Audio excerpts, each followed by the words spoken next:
The major product of the following reaction is, so we have an alkene here and it is reacted with bromine in H2O.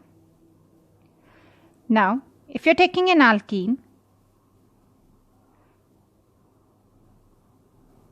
if you're adding bromine, only bromine, and maybe bromine in CCl4, which is the normal case, then we get one bromine here and one bromine here, and the pi bond breaks like this.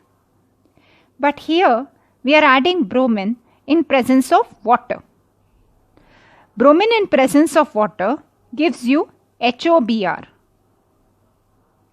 In HOBr, O being more electronegative, this is the minus part, Br is the plus part.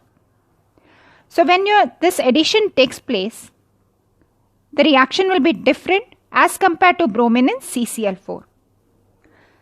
The reaction goes on like this. So we need to add to this carbon and to this carbon.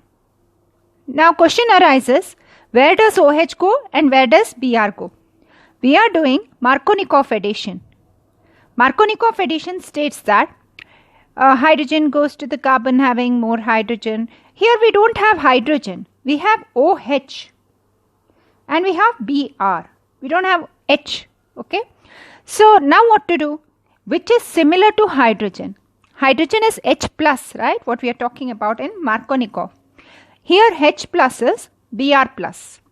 So Br plus acts like hydrogen. That is, it goes to the carbon having more hydrogen.